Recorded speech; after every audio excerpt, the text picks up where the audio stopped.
to introduce you to some of the facts from the history of Dubrovnik, but concerning this topic. Just to give you the idea of the Dubrovnik Republic, it was a very small territory, not bigger than an average European city. The Republic was independent until 1808 and had over 70 consulates across the Mediterranean, even one in Cyprus. It was not only trade and naval power, this part of the world, but also scientific, arts, literature, and cultural center. It is important to notify that all this would not be achieved without strong diplomatic activities of the Dubrovnik Republic, which, though surrounded by much larger countries and empires, ensured centuries of peace and prosperity. What was the secret of this triumph? The secret was the recognition that the key to prosperity lies in the balance between the independence and alliances. Relationships were not necessarily nurtured only with neighboring cities, but with cities of economic interest as well, where the Mediterranean and Adriatic Sea served as connecting factors. This short history from Dubrovnik may be used as an example in contemporary context, showing that in spite of small territory and population, the power of economy, trade and diplomacy can overstrength the arms, protect the freedom and ensure the prosperity. It can serve as a strong example of the importance of diplomacy on a local level in spreading stronger relations between countries today. What is important in globalization? Modern technologies, wide world and free market, all this cause the increased interdependency and competition between cities, regions and states on the European continent. There are two possibilities: cohesion towards prosperity or separation towards marginalization. Cohesion would be our logical choice. When it comes to the reality, cohesion becomes more complicated due to a long history of diversified social, cultural and economic environments among the countries which are the subject of cohesion.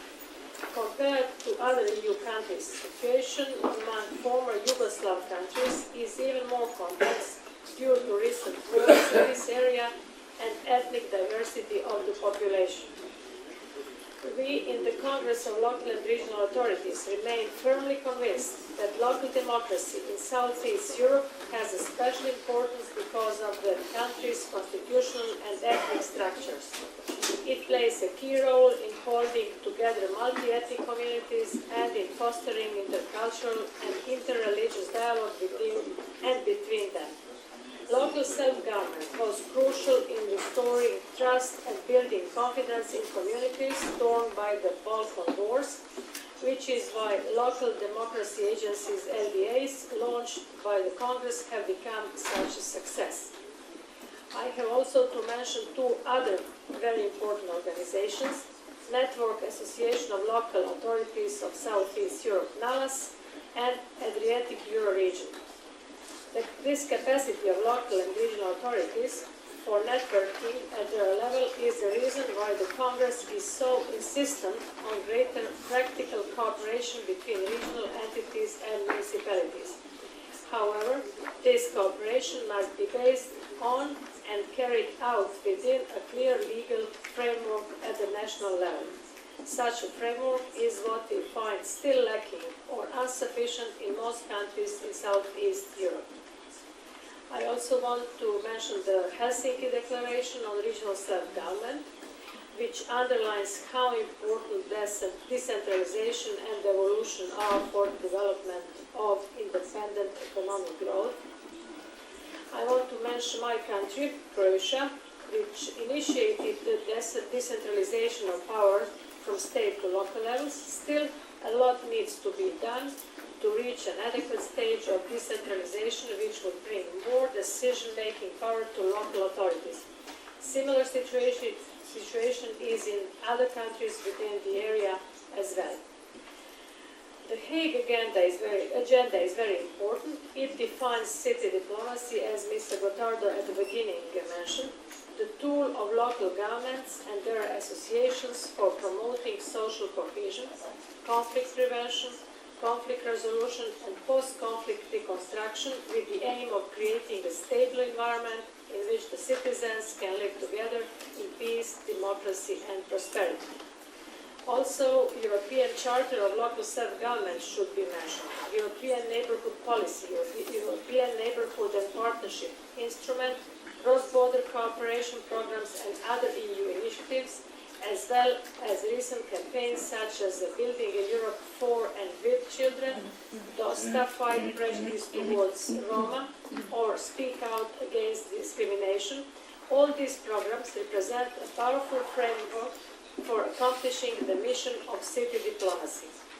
Development of stronger relations among local authorities in the fields of good governance, cross-cultural dialogue, local developments, solving intolerance and tensions between communities of differing cultures, ethnic origins, religions and traditions, stopping all kinds of violence, fighting human trafficking, natural resources protection, joint economic or marketing actions benefiting the whole area.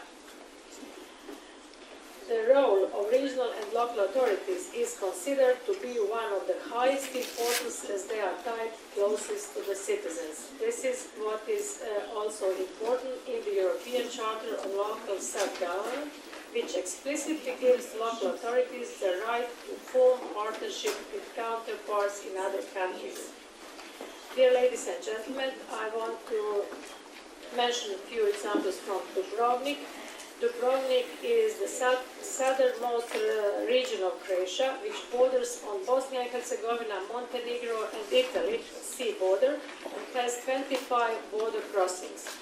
Local and regional authorities within the region are currently involved in various cross-border cooperation projects, such as exchange of experiences, know-how and best practices among participants in these projects. From my experience, I can confidently say that EU cross-border programs, Interact and now EPA, should be understood as practical tools for building stronger relationships among the local population within the area.